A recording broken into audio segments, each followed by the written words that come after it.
Good morning. We'll be starting in 1 minute.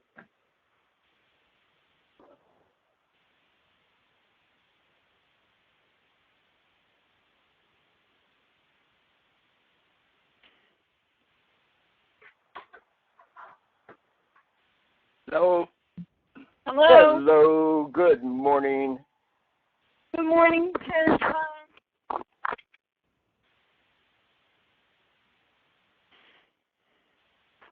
Just about 30 more seconds.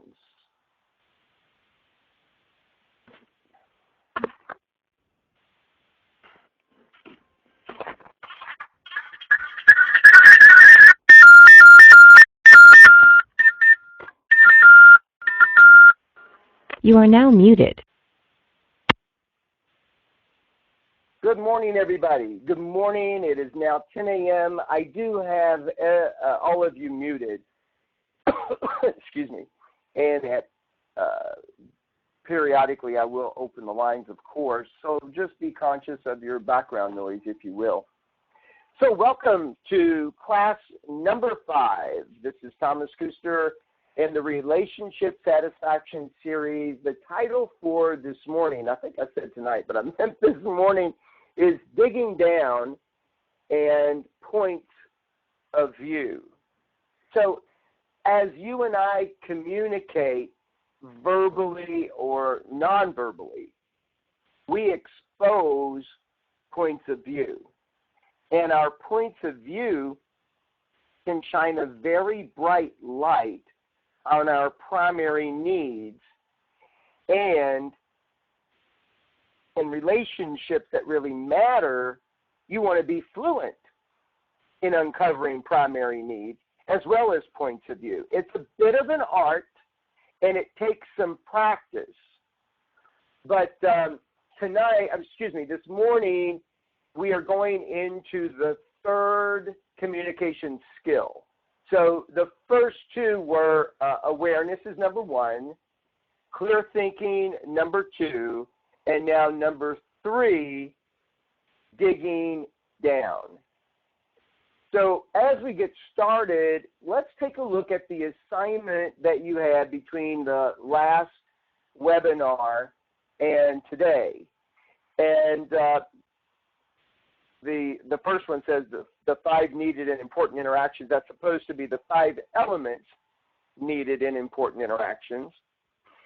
Number 2, with the 3 most important people you communicate with regularly, measure for respect at an equal level.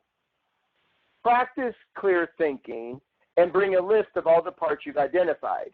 Now, I added these last 2, and that is to remind you of the 2-person bubbles and listening with all of you.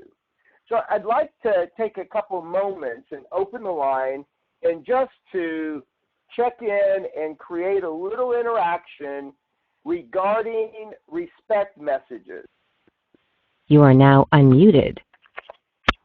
And to check in with you to find out what opened up, what happened, what did you notice in general regarding respect and respect messages, especially with those 3 people that seem most important that you communicate with regularly. And as always, just say your first name, and I'll call on you. I know it's a little hard to get it started, but come on now. Charlie. Charlie, bless your heart. Good morning. Good morning. How's the snow out there in Tahoe City? We got a foot at my place. Wow. Well, we missed you Thursday night. Oh, man, I wanted to be there. I did. Yeah, right on. So tell me a little bit about what you noticed regarding respect, especially with the 3 most important people that you communicate with. Okay, so I've been having some pretty deep down conversations with my mom. Yeah. Just to set the stage a little bit. And I'm still dealing with some stuff from my past. Yep. But I was really committed to listening from a space where anything could be said. Nice. Really, really trying to create that for her. Yeah. And I you know, when I intentionally create that space, even with other people, for a moment, it's really a great feeling. Yeah. Tell me about that feeling. You know, Is pointing it kind of like a connected feeling? Is it a feeling of freedom? Like, what is that feeling that you're talking about? Well, I haven't really looked at, but you know, so looking at it right now for the first time, Yeah. I want to say, like, there's nothing wrong for sure. Yep. Joy, a little bit of joy is creeping in, Mm-hmm. and acceptance, and Okay. it's freedom. Freedom. Very nice. And do you find for yourself, Charlie, and there's no right answer to this, but do you find that when acceptance is present, like, you know, you accepting Mom the way she is and the way she isn't, you accepting your past the way it was, the way it wasn't, those kinds of things, do you find that it gives you more self-acceptance at the same time? Absolutely. So one of the things I just want to point to, and it'll have us bouncing around a little bit, but most of you are used to me enough to know that we're going to do that. Self-acceptance is one of the primary needs that we have as human beings. So it's really great because one of the things, you know, just given I know some of what you've dealt with in relationship to your mom, one of the things that I can see here is like a funneling down from a surface need to a primary need. So what I'm going to ask you to do, Charlie, is to kind of just remember this conversation, because a little later in the program, I'm going to come back to this and I'm going to use you a little bit. So I've made some notes here, so don't worry. I'll get you present again to where we were. So thanks for jumping in. And somebody else, anything that you noticed around respect, especially measuring for equal. What did you notice? What came up?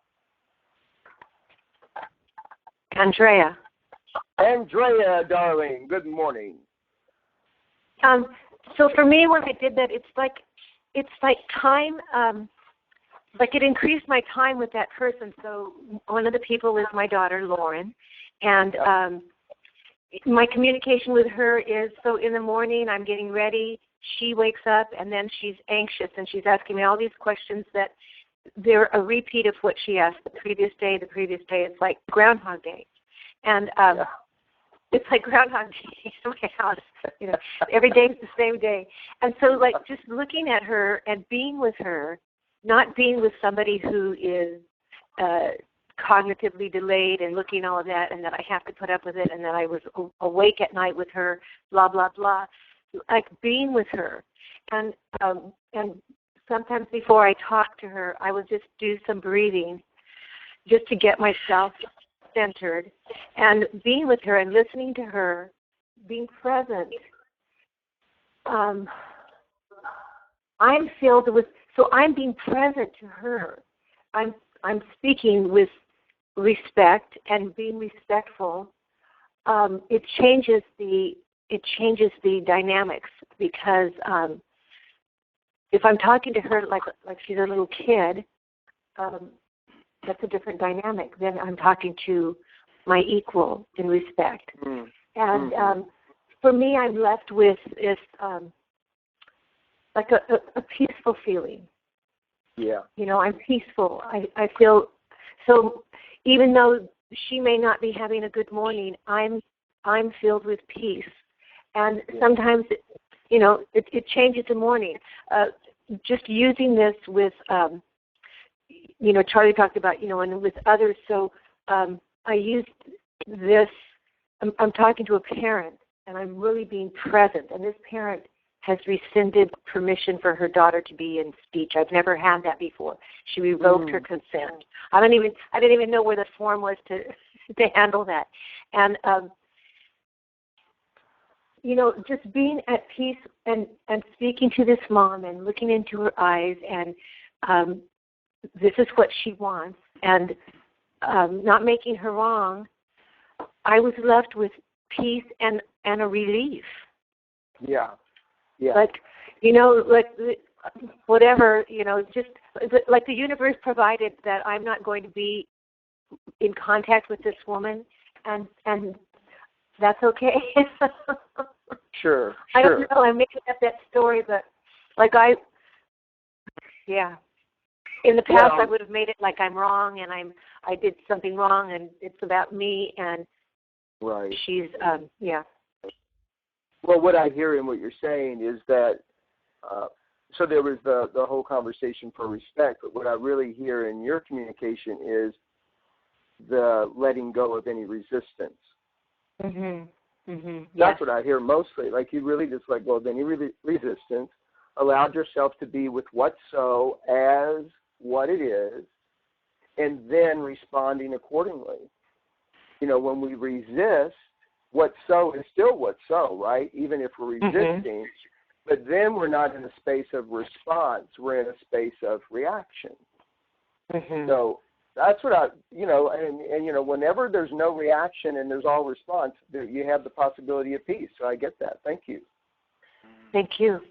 Yeah. So I want to distinguish for everyone respect as we're distinguishing it. Now I'm gonna go ahead and mute you again just for now. You are now muted. So respect as this distinction in the work that we're doing, okay, is talking about points of view, emotion, thoughts, and feelings. So example, I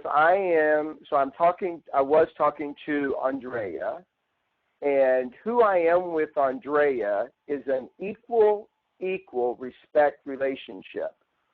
Well, what does that mean?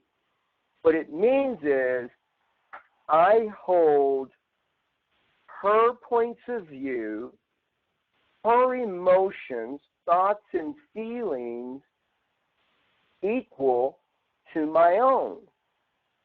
I care about my own points of view. I care about my own emotions. I care about my own thoughts and feelings. And in my communication with Andrea, I equally care about hers.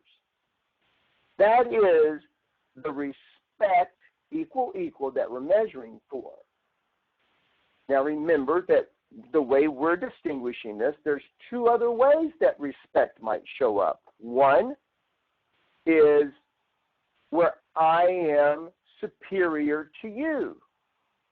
So don't get confused when I say a superiority. It's not like boss-employee, because there is a hierarchy in that relationship. That's not what I'm talking about. What I'm talking about is in a superiority respect relationship, it would be I hold my own points of view, my own emotions, my own thoughts and feelings superior to yours. Mine are more important than yours are right now. You see? That's what we're distinguishing. And then if it is an inferior relationship, then it would be I hold my own points of view, emotions, thoughts, and feelings. I hold them as not as important as yours right now, which is, by the way, a setup to be a doormat. It's a setup to be less than, and it causes a relationship to be very uncomfortable. So as you've been practicing at any level that you have, however you've been relating to this, because, it's all about conversation and communication.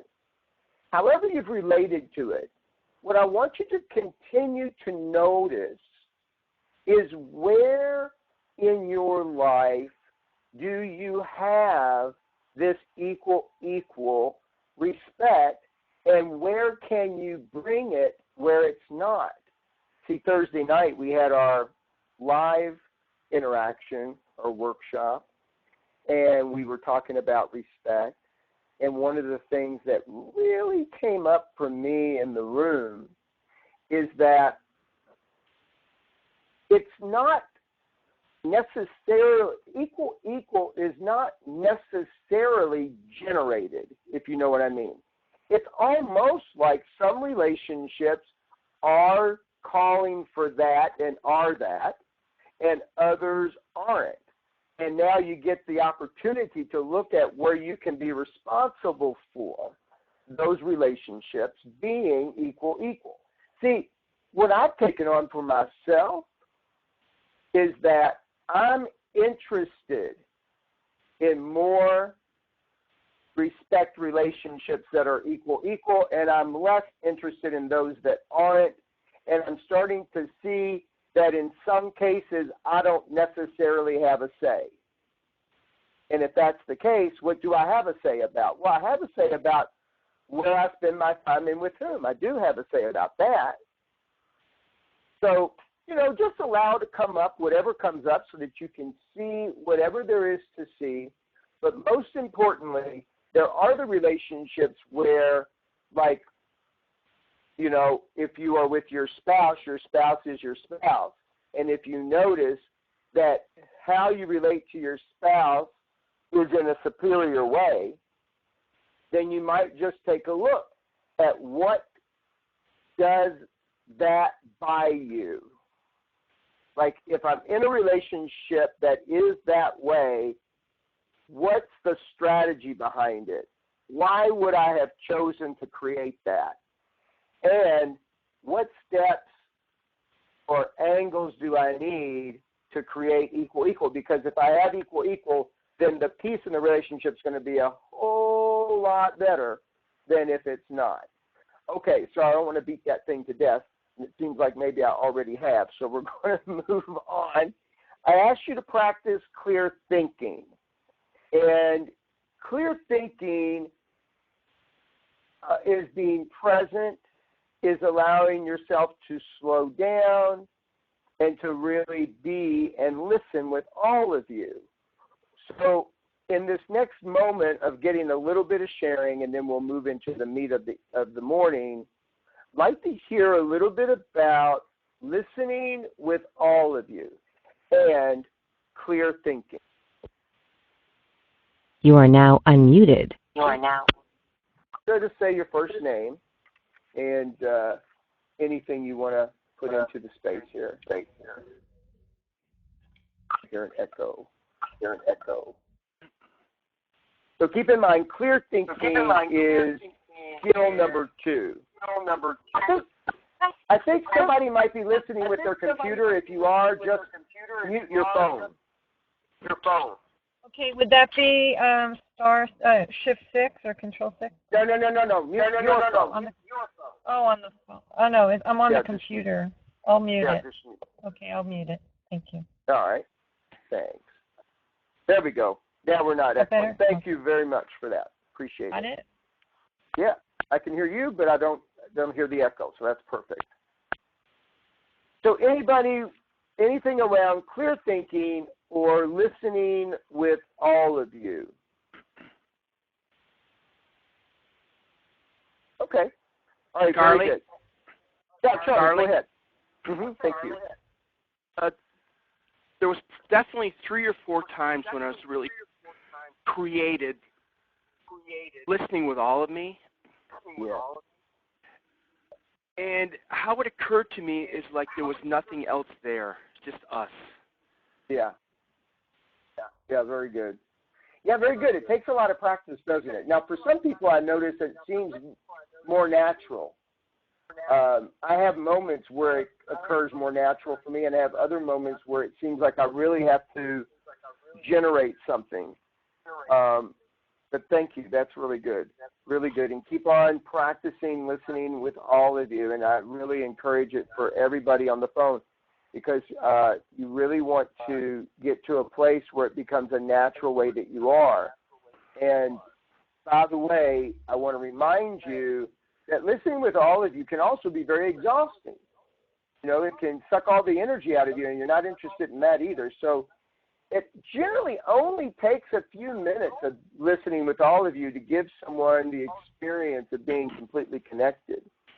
Now, the clear thinking, we talked about vague terms, taking vague terms out of your vocabulary, and avoiding hand grenade terms.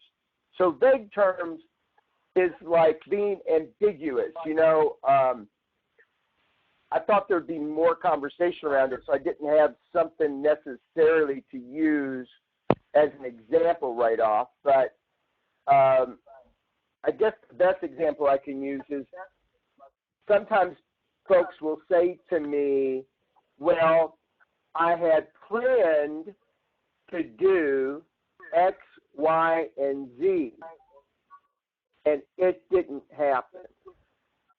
So what's ambiguous about that?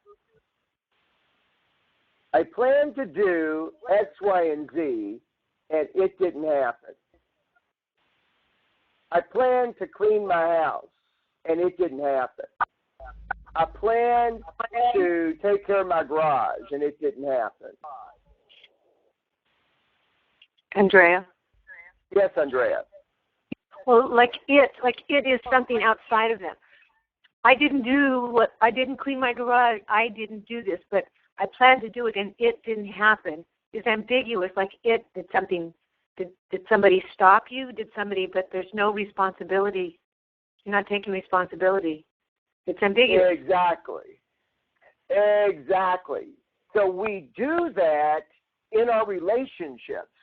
When I'm working with couples, a lot of my time is spent on removing ambiguous words. Like I had one couple I was working with, and the one partner said, when I get home, I don't feel loved or taken care of.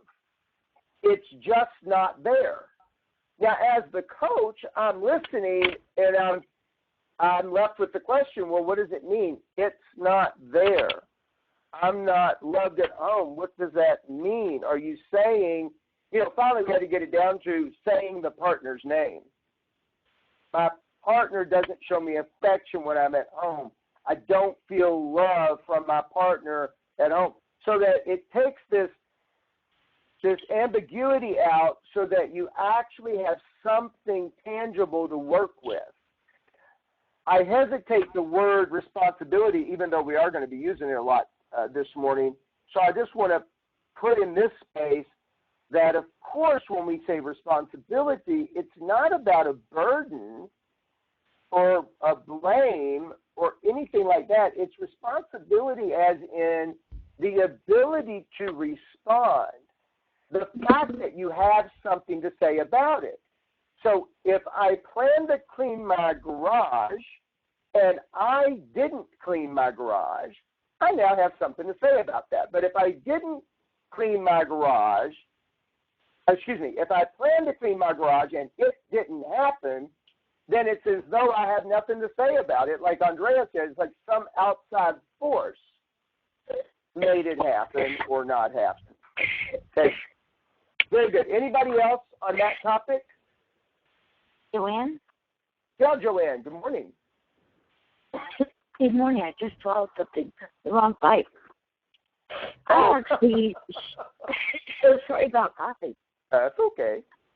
Sorry for you. Thanks.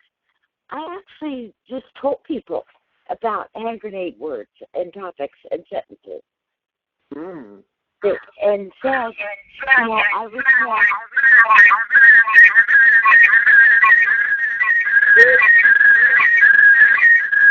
You are now muted. Okay, I went ahead and muted everybody. There's some awful noise going on, so everybody except for Joanne, use your own mute on your own phone, okay? And mute your phones. You are now unmuted. And I still hear it, though. Anybody know who that is?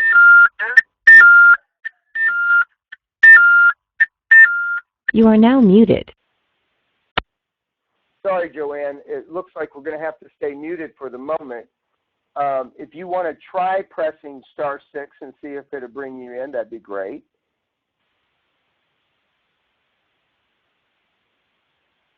Okay. For whatever reason, that doesn't seem to work on the system. So I'm sure whatever you have is going to be awesome. Hang on to it because we'll probably come back to it, and whoever is got all the noise going on might get it fixed by the time that we do that, okay? So we're going to go on to the next slide, and I want you to write these down. See, there are 5 elements of being aware, and there are 5 elements of what there is to be aware of when you and your communication partner are actively communicating. So write these down. Number 1 are ways of being. You want to be aware of your way of being and your communication partner's way of being. And by the way, these 5 elements are important during critical interactions. They're not necessarily important in this everyday general interactions, but in important communications, very important to be aware of each other's ways of being. Number 2, feelings. Yours and your communication partner's feelings, both physical feelings and emotional feelings. So number 1, ways of being. Number 2, feelings. Number 3, you want to be aware of thoughts. You want to be aware of your thoughts as well as the thoughts of your communication partner. Now, how can you be aware of the thoughts of your communication partner? Well, you have to pay attention to what's getting expressed because, of course, their thoughts can only be expressed. So you're listening for their thoughts. And then number 4, your current communication needs. If you want, you could just write down needs. You want to be conscious. What do we need here? And in just a second, we're going to go through the 6 reasons we communicate, and that will connect to this communication needs, okay? So we're not going to say more about communication needs now. I'm going to come back to it. And then number 5 is conflict. And in parentheses, you could write needs clash. See, sometimes what you need and what I need clash. And when there's a clash, there's a communication conflict. So a lot of couples have issues because they're unclear about what the communication needs are. And their needs conflict. And it goes into like a vicious circle, right? Because once those needs clash, if we don't get to the source of it and move past it immediately, then that needs clash gets swept under the rug so that we can have peace for a minute. And then the next needs clash comes and connects to the first one. And before you know it, the vicious circle makes it very difficult to get to the source of anything. And you find yourself constantly going around and around and around and around and around and around and around, even though it might be at a very slow pace, like 20 years. Our intention is that we get to the source of things quickly so that we have presence of mind, awareness, and the ability to relate authentically immediately. So now I want you to leave a little space because you're going to have something to relate to the communication needs number 4 and to relate to conflict, which is needs clashing number 5, as we now go into the 6 reasons why we communicate. The first reason we communicate is respect. And this is a universal need. We're always listening for, do you consider my thoughts, feelings, and points of view as important as your own? That's equal. Or do you consider yours greater than mine? Or do you consider yours less than mine? So we're always listening for respect in every interaction, in all communication. That is in the background. Number 2, we communicate to give or receive information. Simple enough. To give or receive information. Number 3, we communicate to vent. How many of you like to vent sometimes? And don't you love people who can just let you vent? And number 4, to cause action.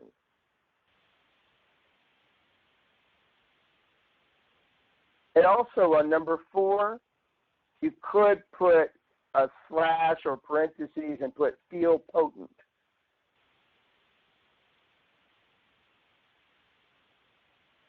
Number 5, we communicate to generate excitement. Have you ever just been bored, got on the phone and just started chatting with somebody? Or maybe you have a need for stimulation. So number 5 is to generate excitement. And number 6 is to avoid discomfort. Now, this one is a fully loaded one because discomfort sometimes happens just in 2 people being quiet. You ever been in a space where it was just quiet and you felt like you should say something just to break up the monotony and avoid the discomfort? That's one avoidance of discomfort. Another is you have a need that needs to be met, and you're trying to avoid the discomfort of the need not being met, and that brings along communication. So the 6 reasons we communicate: respect, to give or receive information, to vent, to cause action or feel potent, to generate excitement, and lastly, number 6, to avoid discomfort. So when you look at the 5 elements to be aware, on number 4, we talked about communication needs, and number 5, we talked about conflict, needs clash. Well, the communication needs usually revolve around these 6 reasons why we communicate. And if you need to vent, and you're talking to me, and I need to vent, can you see that there's going to be a clash? Because 2 people venting together usually just brings emotions above the ears, which means a high emotional state. And when you have a high emotional state, people usually have a breakdown in communication. You cannot listen well. You cannot be present. So that's one. Another one is maybe I need to vent, but you have a need to feel potent, to cause action. And you see that's another conflict, because now I'm venting and you're going to be trying to get me to do something or to make you feel important. You're going to try to say the right things to help me. When generally, if a person needs to vent, what do they need really from the other person if you're really going to be there for them? Hunter, who's in our course on Thursday night, used a visual, and she said, when someone needs to vent, you can imagine that you just have a big basket open in front of them or a big bucket, and they're just dumping whatever they need to dump into that bucket, and you're just collecting it. And that's really what a person needs when they need to vent. So it's for good communication, to have relationship satisfaction, you want to be conscious of what are the communication needs in this important communication?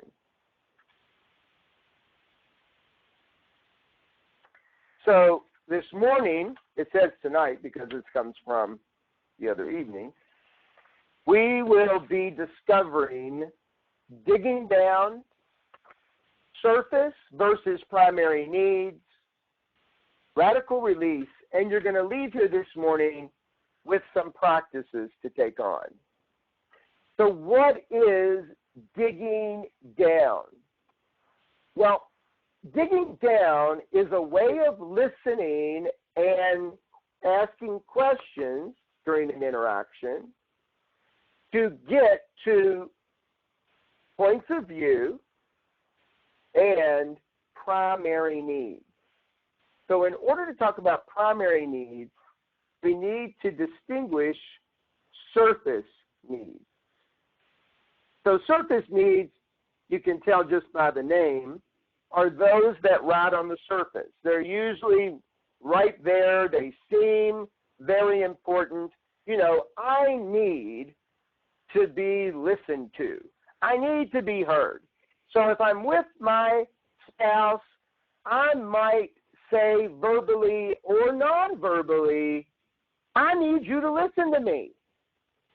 Now, is that a surface need or is that a primary need? Now, of course, you're muted, but you're talking to yourself or saying something over there, and I'm going to just use what happened in the course Thursday evening and consider that some of you would say this is a primary need. That is a more important need. And that's not accurate.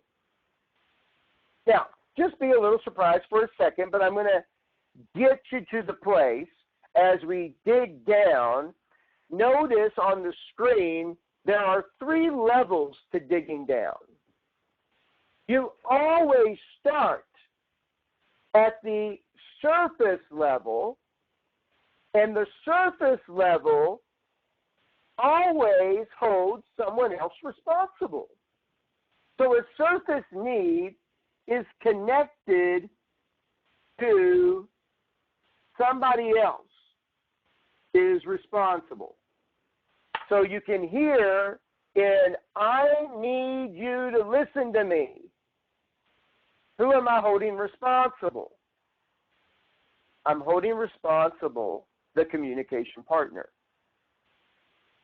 This isn't wrong. It's not bad. It's just the first level. It only reveals a surface need. And as I dig down a little bit more, I can see, well, I need you to listen to me. So at the second level, you're responsible and I'm responsible.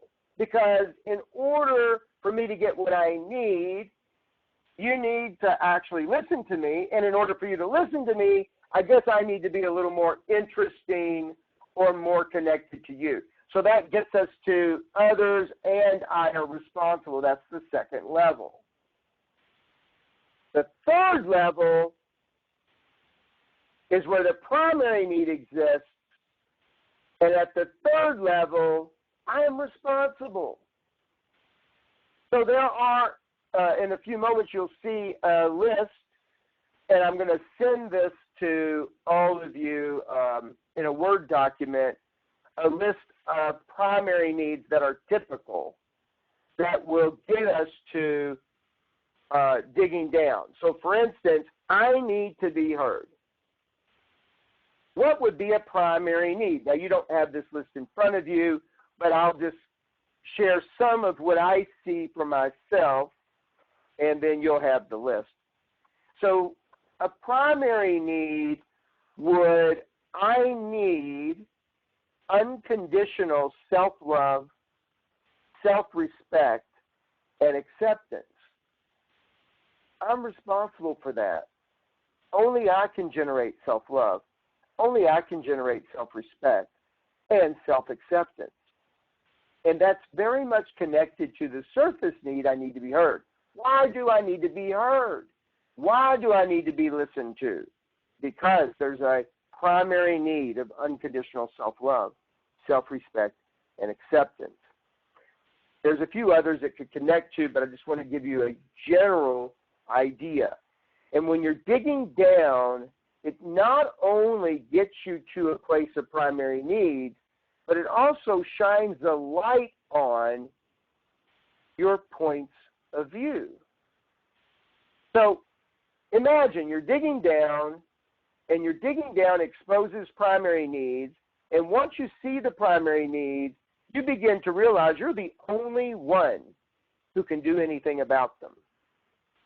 And then when you expose hidden points of view, you start to notice that level 3 on the digging down, where I am responsible, is the place where possibility lives. You see, as long as it's up to the other person or somebody else, there's no possibility. There's just trying to get something from somebody. There's resistance to the way things are. But once I get down to I'm responsible, that's full of possibility. And then I can start to look at what is possible and who could I be in the matter of right now to fulfill on that possibility. Now, I'm going to go through some of these primary needs. No need for you to write them down. I just want you to be present to them, okay? And then you will get this in a Word document along with your assignments today after the webinar. So some typical primary needs: identifying, asserting, and enforcing my personal boundaries, balancing my daily and long-term work, play, and rest well enough, currently and over time, mourning my stream of losses, that would be broken emotional bonds, and forming new ones, forgiving myself and others who disappoint or betray me, finding enough social acceptance and reducing my loneliness, unconditional self-love, self-respect, and acceptance, valuing and maintaining my mental, emotional, spiritual, and physical health. And then lastly, maintaining my drive to keep growing despite obstacles and weariness. So those that I just shared with you, and there are more that I have on the list, you can hear that in order for any of these to be fulfilled, it's up to the individual, which would be, in this case, you, and in my case, me. So what's the benefit, then, of getting down to primary needs and You are now unmuted. So I have you unmuted, and I need all of you to mute your own phones unless you're going to talk, okay? Use your own phone, please. See if we can get rid of this background noise. Very nice. Thank you so much, guys. Really appreciate it. So what is the benefit of getting to I am responsible, which, by the way, is always connected to primary needs? I know there's a lot of terminology here, so don't get stuck on the terminology as much as what we want to do is dig down until I can see a place where I can be responsible. That's digging down. Digging down is, and if I'm supporting another person, see, as a coach, my job is to help you dig down until you can get to a place where you can be responsible. Why? What's the benefit of that? Somebody. Hi, this is Susan. Susan, please go ahead. The benefit that I see, is exactly what you just said, is then there is possibility that something new could happen that I have control over, because I really don't have control over anybody else. I only have control over myself at my best day. On my best day, I can control myself. Yeah. Yeah, right. Exactly. You know, when I was talking a little earlier with Charlie, and he gave some stuff in his sharing that I can now use. You know, he started off with acceptance, but the acceptance then went to a self-acceptance. And once he got to self-acceptance, there was a space where he could be responsible for something, whereas before he couldn't. See, if I'm looking for you to accept me, then it's all about you accepting me that's going to give me the quality of my life. But if I can get that down to, why do I need you to accept me so much? What I start to see is my primary need is self-acceptance. That I can be responsible for. Inside of that, there is the possibility of something new in my relationship with myself. And if there's something that breaks through in my relationship with myself, where is that going to show up in reality? Charlie? Yeah, Charlie. The way you're being and who you are. It's going to show up in the way you're being. And in reality, it's going to show up in your relationship to other people. See, if my self-acceptance is so big, how can that not show up in a way of being that doesn't have more acceptance around me with other people? I mean, it's just automatic. Can you see that? So the whole course really and ultimately is about authentic self-love. Authentic self-acceptance. And one of the things you'll also notice when you start to dig down from surface needs, and remember, a surface need simply means it's connected to somebody else, you see.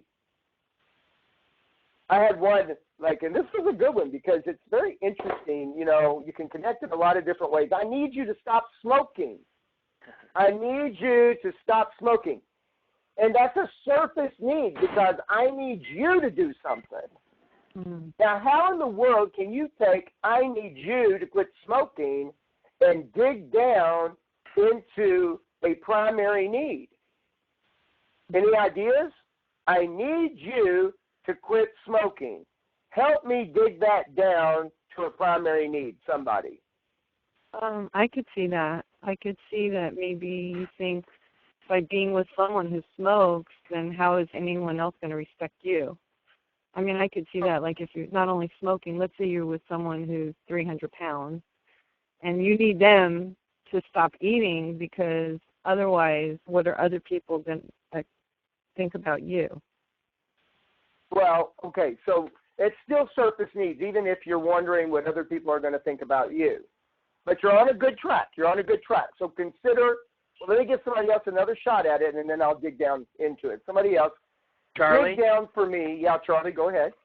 So the statement is, I need you to stop smoking? Yes. Okay, so I would look at what's underneath that I'm saying. Yes. What's underneath that? And what is underneath it? Just use your imagination that it's really you saying, I need you to quit smoking. What is underneath it? I don't like the way it smells. I find it disgusting. It could be a bunch of things, but there's something that might be underneath that. Yeah, so Can I try again? So maybe fear? Please. Would it be fear, like fear that the person's going to kill themselves and then you'll lose them? So what? Okay, good. So now if I have fear that you're going to kill yourself and I really don't want you dying off, what is that as a primary need over here where I am? So I'm going to give you a couple possibilities, okay, so that you don't get too far down the tunnel. But it's like recognizing, accepting, and adapting to my own health and well-being. There's valuing, maintaining my physical health. That would be important to me.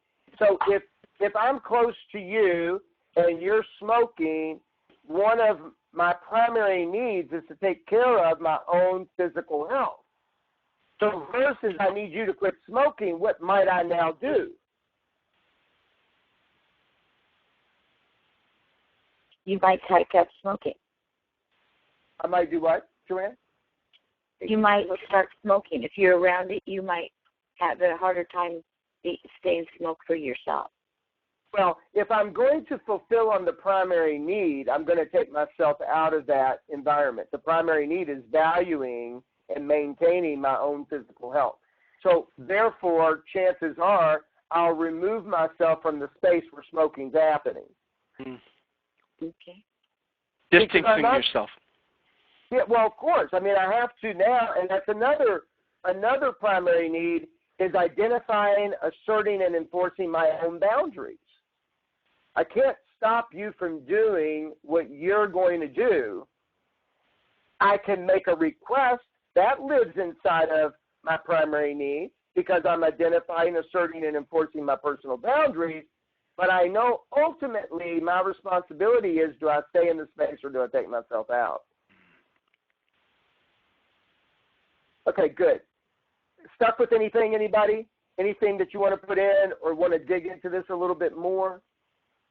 That was a very funky one. That's the reason why I used it, because it brings up a lot of different elements. It brings up the elements of social attitude. It brings up an element of, somebody had brought up in the course, well, what if I'm married and the person I married picks up smoking? So now you got a whole other dynamic to deal with, right? But we would only deal with that if that's the case.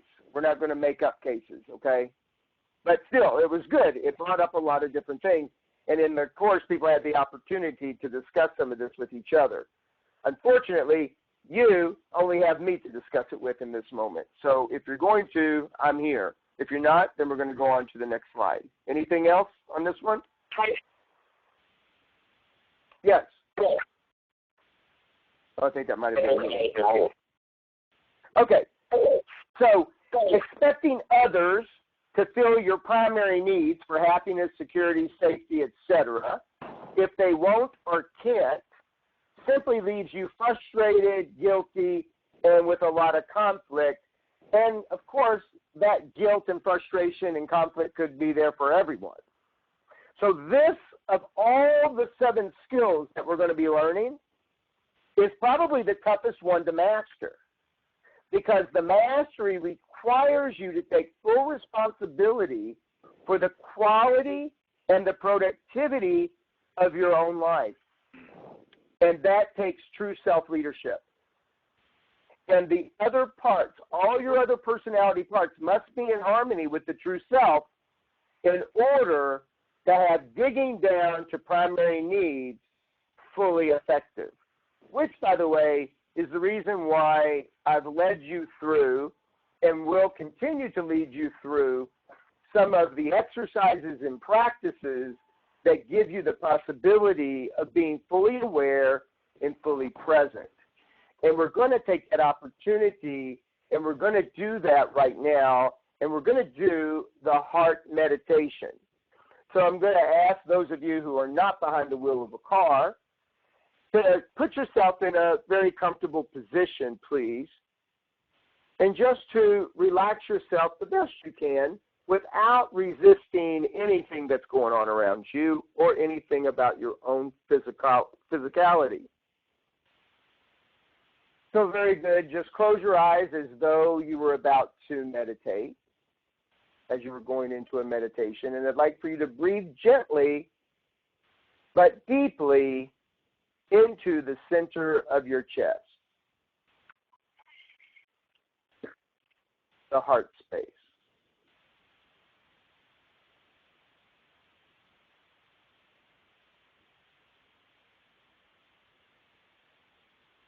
And imagine that there's a window around your heart, and you're breathing into and out of that window.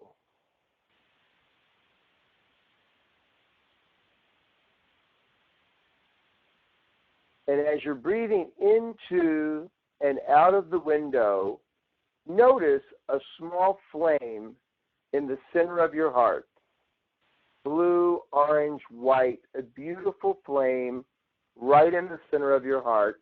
And as you're breathing through the window, you're fanning that flame.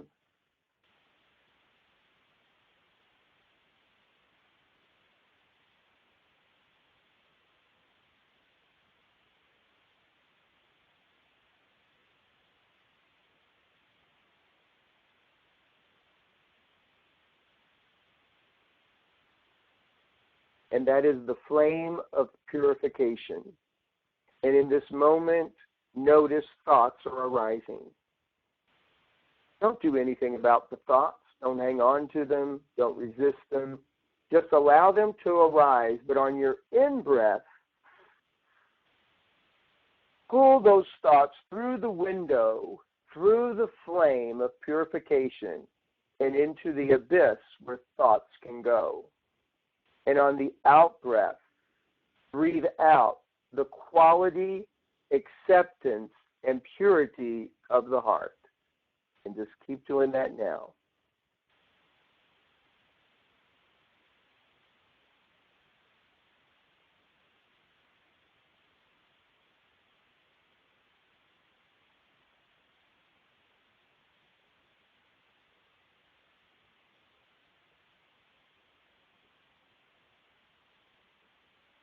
And you might now notice some emotions arising, feelings.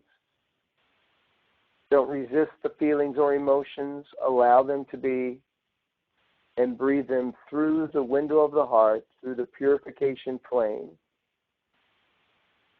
And let them go far out into the ocean.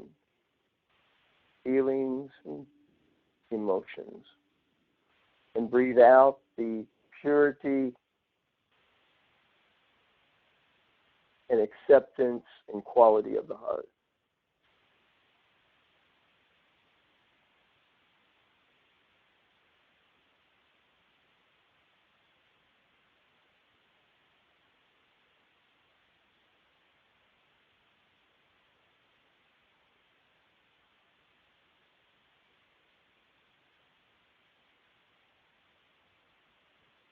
And now notice the sensations in your body.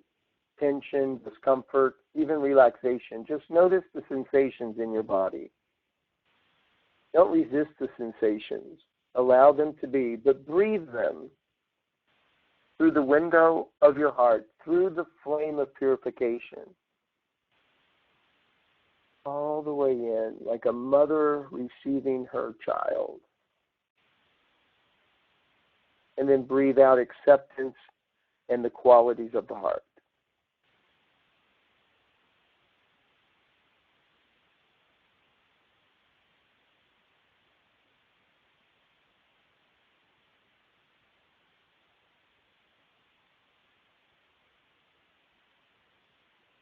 Continue to breathe in all the contractions, being, thoughts, emotions, sensations.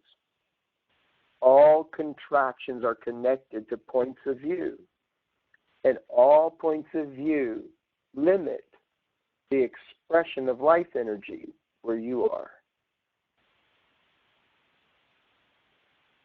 So let's purify all contractions and breathe out the acceptance and the quality of the heart.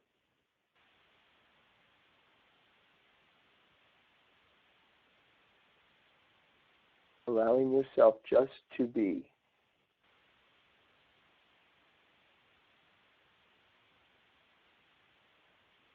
Very, very good. Thank you, everybody. Thank you. And just allow yourself to be present to who you really are, to your awareness, to your consciousness. And acknowledge right now that true responsibility is to get that who you are is superior to your thoughts, superior to your emotions and feelings, and superior to your sensations. Take your power back now from anything you've given your power to. Your thoughts do not own your power. Your feelings and emotions do not own your power. The sensations in your body do not own your power. Other people in your universe do not own your power. Take your power back now and be responsible for the quality of your own life, just in this moment. Very good. Thank you, everyone. So take a look at the screen, points of view. You and I are pure love and life energy. So consider that a point of view interrupts the flow of that energy. It constrains, contracts, narrows, restricts. What is a point of view? Well, it's an opinion, a state of mind, or a belief that you have that is mostly hidden from your view, a blind spot, if you will. Like earlier, I said, I need you to listen to me. That occurs for me as a very important need that must be fulfilled. Without digging down, it never would occur to me that that's a surface need and that there's a point of view connected to that surface need, the point of view that I'm not worth listening to. See, there's always a point of view. Whether it occurs true or not is not relevant. The point of view is an opinion, a state of mind or belief that you have that's mostly hidden from your view. And that story or point of view can get in the way of you being able to get to a place of being really responsible for your primary needs. So, a point of view is a contraction in the otherwise unlimited true self-expression, that is the field of pure consciousness. And it is experienced mentally, emotionally, as a contraction in the body, and it can also be externalized as a way of being. You know, points of view always act as a limitation, right, to the natural flow of life, and they persist because they are unconscious, hidden from your view, a blind spot. You know, when you and I see another person caught in a point of view, we can generally see the filter in their consciousness through which their reality is being interpreted. But when you and I are caught in a point of view of ourselves, we only see that this is how things are. Kind of like the old story about putting on the yellow sunglasses and everything appears yellow. Somebody else is wearing the yellow glasses, we see it. We can see those glasses. But when you and I are wearing the yellow glasses, all we see is a yellow world, and we are a victim of that world. Hence, a point of view. So, everybody is having experiences. And in this moment, every single one of you are hearing sounds. You hear the sound of my voice. You hear some of the static on the line. And if I stop for a moment, there are sounds that you hear around you.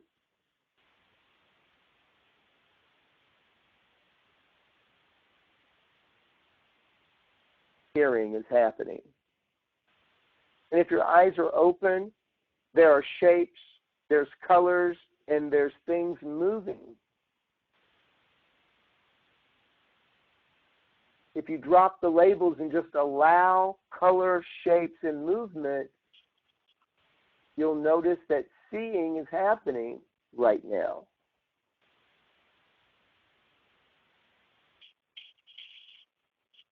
And there are body sensations. Everybody is having the experience of body sensations.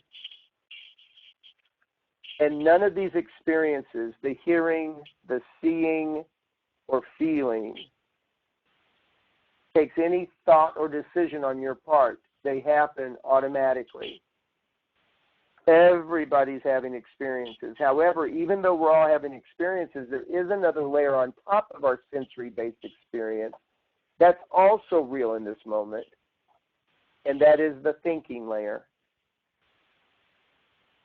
And that's where the points of view live. That's where our surface needs get drummed down. That's where there's evaluation, judgment, and story. And our capacity to think, the fact that we're able to create experiences that are actually physically happening to us is both a great blessing as well as a curse. The curse being that you and I can't stop the thinking. So to get present like you are right now, to be fully aware just for a moment or two, makes a huge difference in stopping the flow of all the thinking that you and I get stuck in. And thinking is simply your personality parts interacting with each other. And it's in those interactions that you start to notice what parts are dominant, what parts are leading my life, what parts are calling the shots. And that's the question I have for you now on the open line. What have you noticed as far as your dominant personality parts? Who is in charge over there? Who's calling the shots? Let me hear from one or two of you.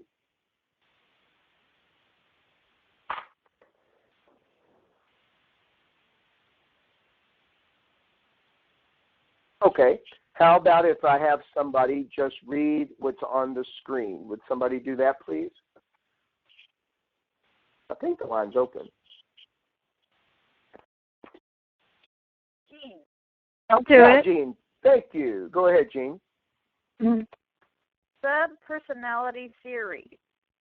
The understanding of the fragmented parts between which awareness alternates has been explored extensively in Western psychology and is referred to as subpersonality theory.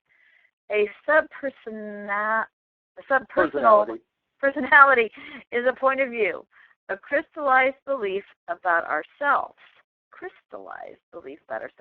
The environment in which we live, and reality in general. Each subpersonality carries with it a mental attitude, an emotional posture, even a way of holding the body. Most subpersonalities are unconscious, which means that when one is dominant, we are unaware that we are adopting a posture. We simply see life through a particular tinted pair of glasses. For example, we may see life in terms of the belief, life is dangerous and I am afraid, and overlook our projected fear. Or we may believe there's not enough money to go around and overlook the filter that is causing us to see things in this way. Very good. Thank you, Jean. Sure. So now, one of the things I'd asked you all to do was to come to the webinar with your parts that you've identified. So if you're not sure what is your dominant part so far, that's okay.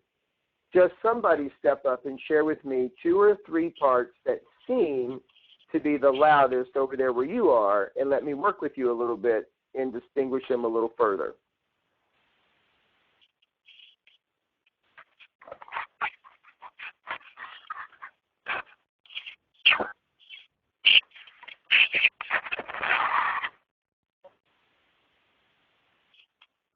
Okay. Are there any questions regarding for the subpersonality theory? You are now muted. Okay, I've got you muted again.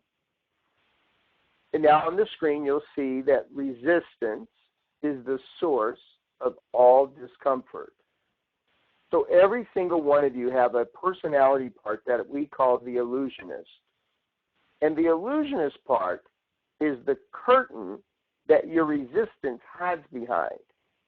So if you just take a look right this moment and ask yourself, what are you resisting right now? For some of you, you might be resisting a train of thought. Others of you might be resisting a particular sensation in the body. Keep in mind, there are no negative or positive anything. Negative, positive is simply a label. So even pain in the body is a sensation that you can relate to as neutral. If you relate to it as neutral, you're able to give up the resistance. You might be resistant the personality of your spouse, partner, child, neighbor, friend, parent. If there is a way that they are, you might be resisting that way that they are. And of course, there's always the conversation, nobody is a particular way. But in this interaction, we're just looking at resistance. So there's always a story connected to the resistance. And if you can notice whatever the story might be present and just ask yourself, is it true?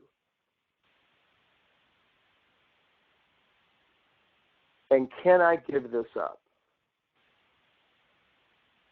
Is it true? Would everybody agree with this point of view? That's what I mean by true. Or is it simply my own opinion, my own state of mind, my own belief system at play that has me stuck in the resistance? Because if resistance is the source of all discomfort and suffering, then it stands to reason that you and I would want very much to practice and get good at letting go of resistance.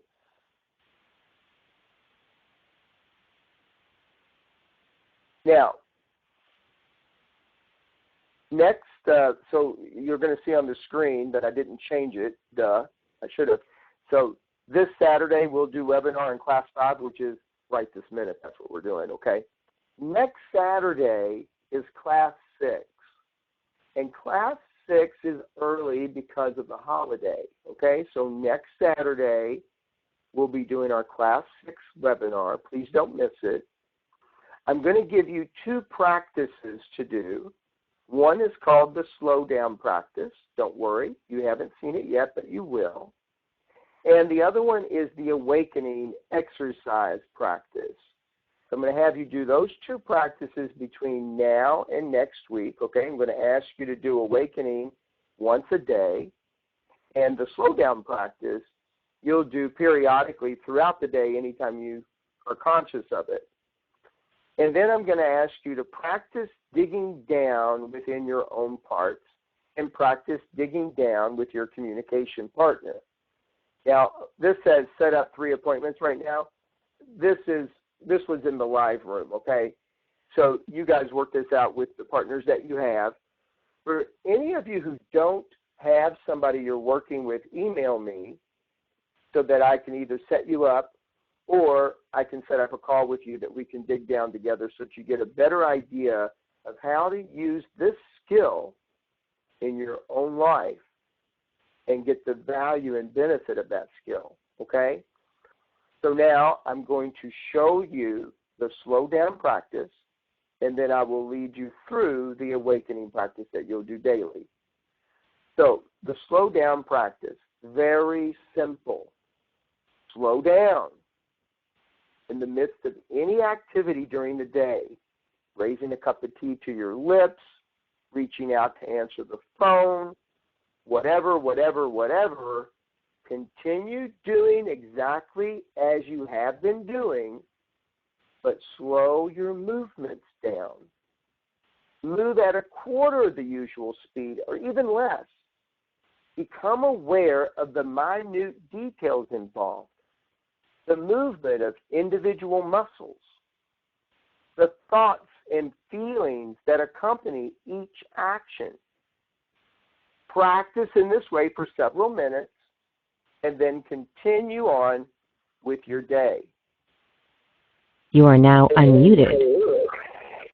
Any questions about the slow down practice?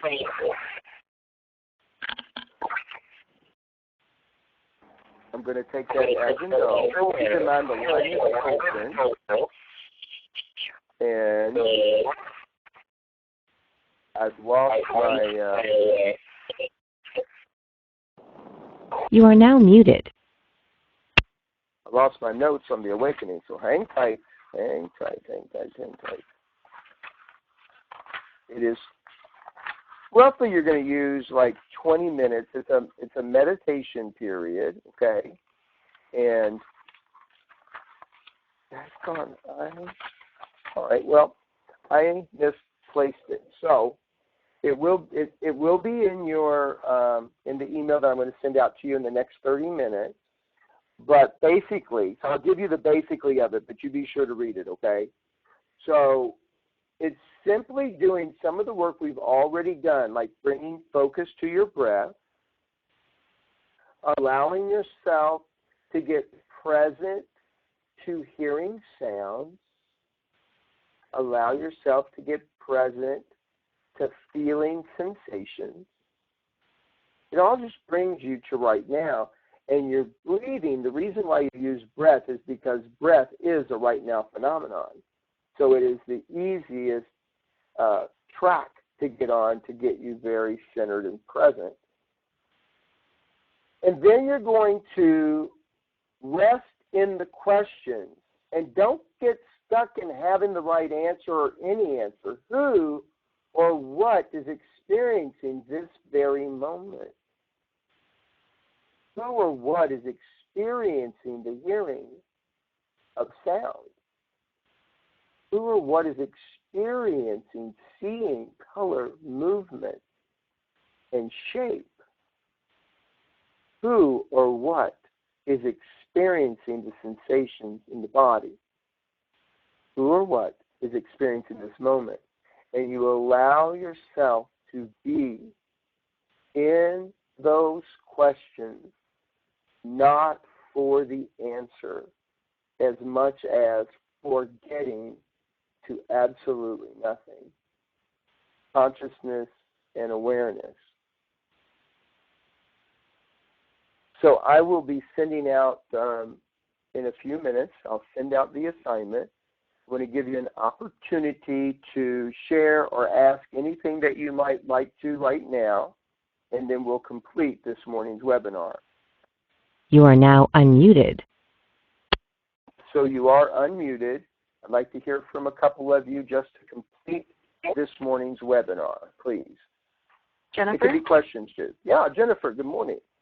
Good morning. I have a question about the slowdown. Yes.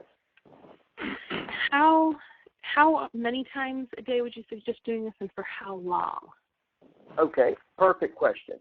So I will give you my own experience, and then you'll kind of find your own pace. I'm finding that I'm doing it without counting at least 3 times a day.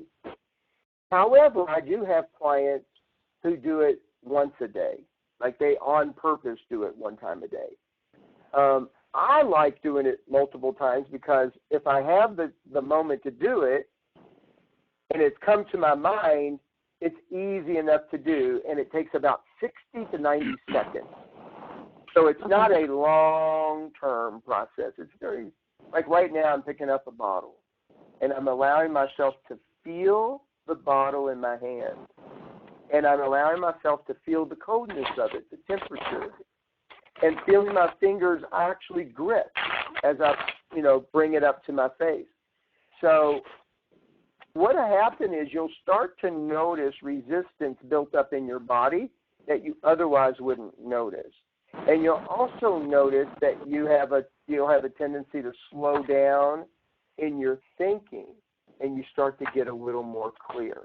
Does that answer your question? Yeah. Can I ask you another question?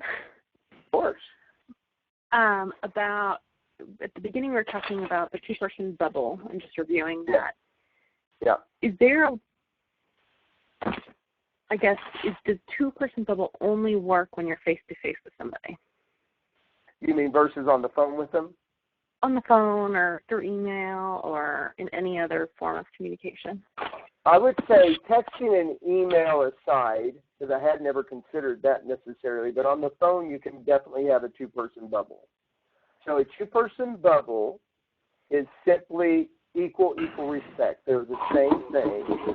And what it's just like this, Jennifer, it simply means that I have your point of view, your thoughts and feelings as important as my own right now.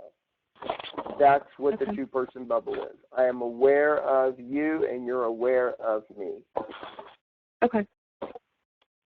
Now, anything specific that you want to dig down into on that, or is that all you want? Like, is there an incident that you'd like to dig into?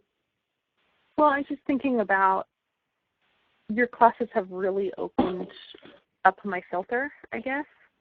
Yeah. And kind of really made me start speaking up for what I want and believe in and need. Yeah. And it's getting me in trouble at work. Of course.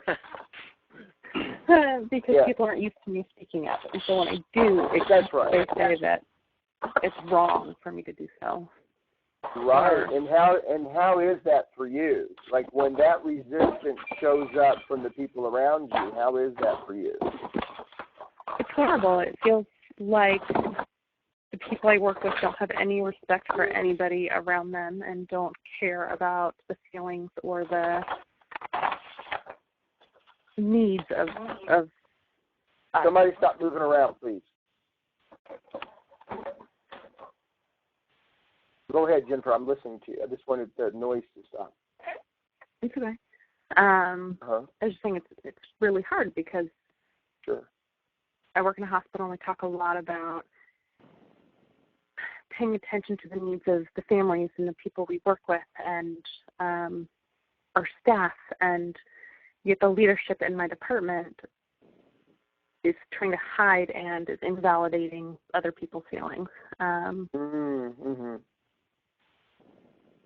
Now, before we got into getting the noise to go away, you were talking about people at work not caring about feelings, et cetera, and I just wanted to point to a little bit of ambivalence in the language. So notice that instead of saying they don't seem to care about my feelings and other people's feelings, you made it kind of vague.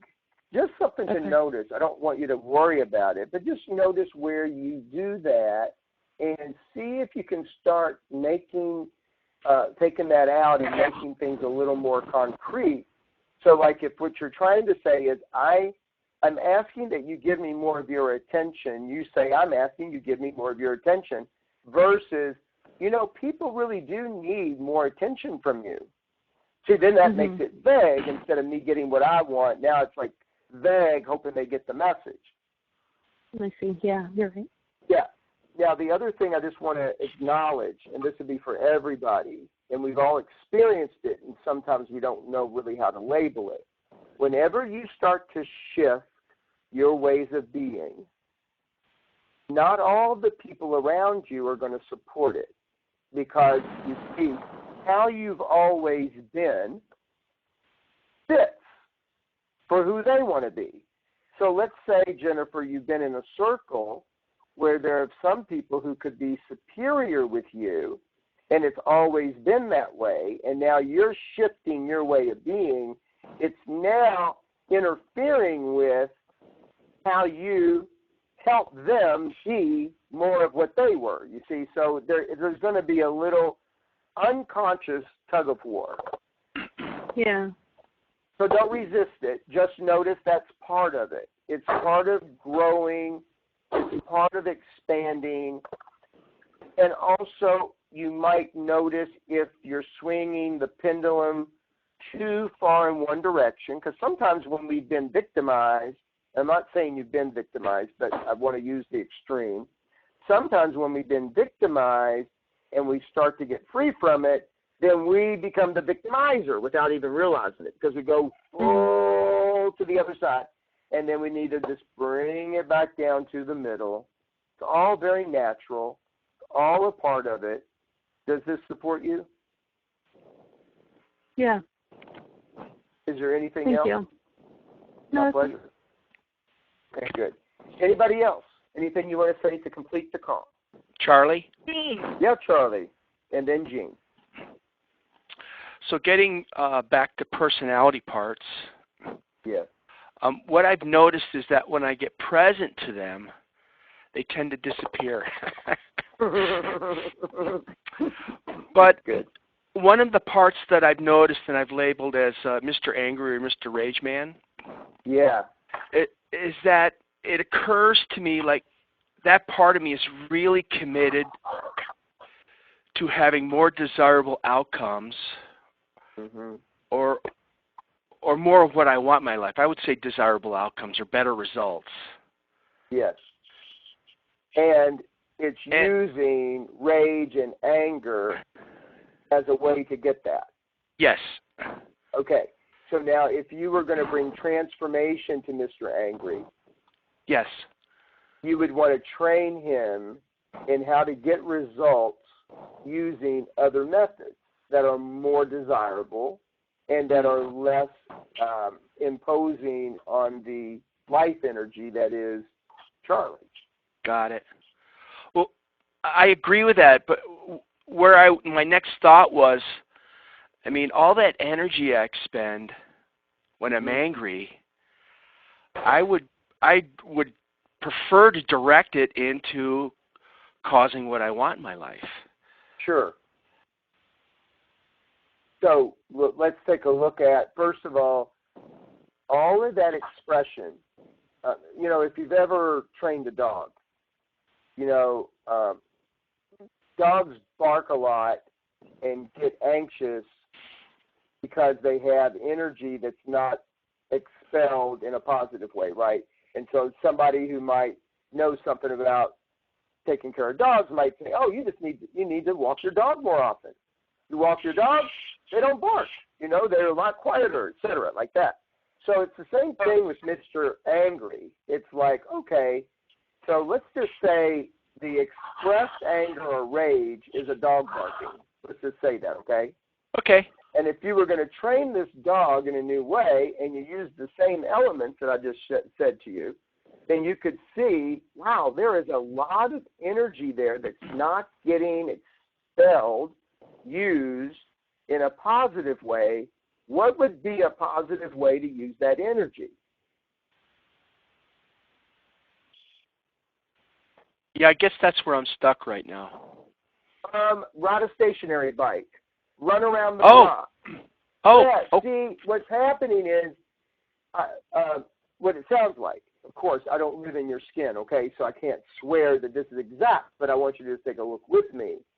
There is energy that you have, Charlie, that if you, it builds up in, what is the hormone that builds up mostly in men from anxiety and stress? Somebody knows. It begins with a C, and it's just not there for me at the moment. Cortisol? Yes, and that gets expelled or diminished through aggressive action. So the aggressive action that's happening now is Mr. Angry. But it could be aggressive action like get on the bike for 30 minutes and knock it out that way. And that does two things. Well, three things, really, because one, it does the physical benefits.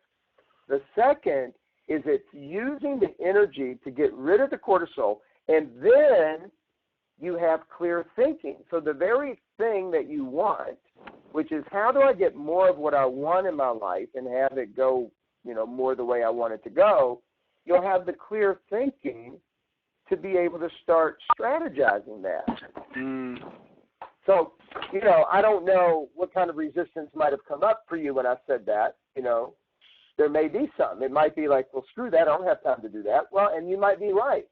But then you want to ask Mr. Angry, well, how much time do you have to, break things, get mad, scream, and holler? Right. It's probably the same amount of time over, when you look over the course of the day, probably 30 minutes, that would have gotten knocked out. Thank you. Yeah, thank you, Charlie, really. Thanks. I get that. Thank you. Okay. Anybody else with anything? Joanne? Yeah, Jean. I'm sorry, Jean. I forgot about you, honey. It's okay. I won't take it personally. Thank you for not taking it personally. I just wanted to say two things. One, when you asked about, the personality parts and that, I really noticed that the part that was in the lead was my fearful part. Like, I'm afraid, like the part of me that is afraid I'm not going to say it right. I'm not going to do this right. I'm not going to come up with the right name or words, and I could feel myself getting frustrated, like, gosh darn it, I'm not opening my mouth because I'm afraid, and that's not who I want in the lead. And I just wanted to acknowledge it.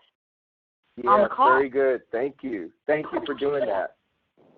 And the other thing, I thought a really major thing shifted for me when we were talking about the benefits of getting to I'm responsible, and you talked about self-acceptance and how it shows up in my relationship to and with other people, and that it's all about me. Like, it's all about authentic self-love and self-acceptance.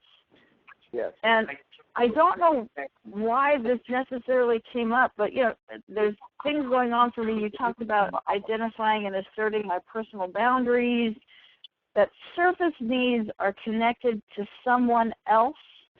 Yeah. And what came up for me, and I just will be exploring it more, and it just feels like an aha, is my need to be accepted by men, by the romantic man in my life. Yes. And that if I'm not getting what I want, if I'm not getting my needs met or what I think I want from that person, it's like I'm not worthy. So I've just seen this pattern in my life, and I also connected it going back to my dad, who left me when I was 6 and has had nothing to do with me ever since. And so it's just been, like I said, I have more to explore about it, but it just came up like, wow, because I'm in this phase right now where I'm really taking my power back and taking more care of my body. And when a romantic man in my life isn't interested in me or takes himself away, I stop taking care of my body. And got it. So it's a big thing for me right now. So, for what it's worth, it just feels good to say it out loud. Yeah. And that male acceptance is definitely a surface need. Mm-hmm. So you dig down into that and you see self-acceptance is the primary need. And one way that you're building self-acceptance is by taking care of your body, but then it bounces back into the surface need. So we just got to dig down into the primary need and make sure that all of your actions are all about the self-acceptance, the self-respect. Your caring for your body is for self-acceptance, self-love, self-respect. And as that goes up, then male acceptance becomes something like a gift and not like a need. Yeah. So we'll talk more about that for sure, you and I. Okay? Yeah, it's really good great. Work. Really good work. Thank you, everybody, for being on the call. I appreciate you. Happy holidays, but I'll see you next Saturday. Love you, appreciate you, honor you, respect you.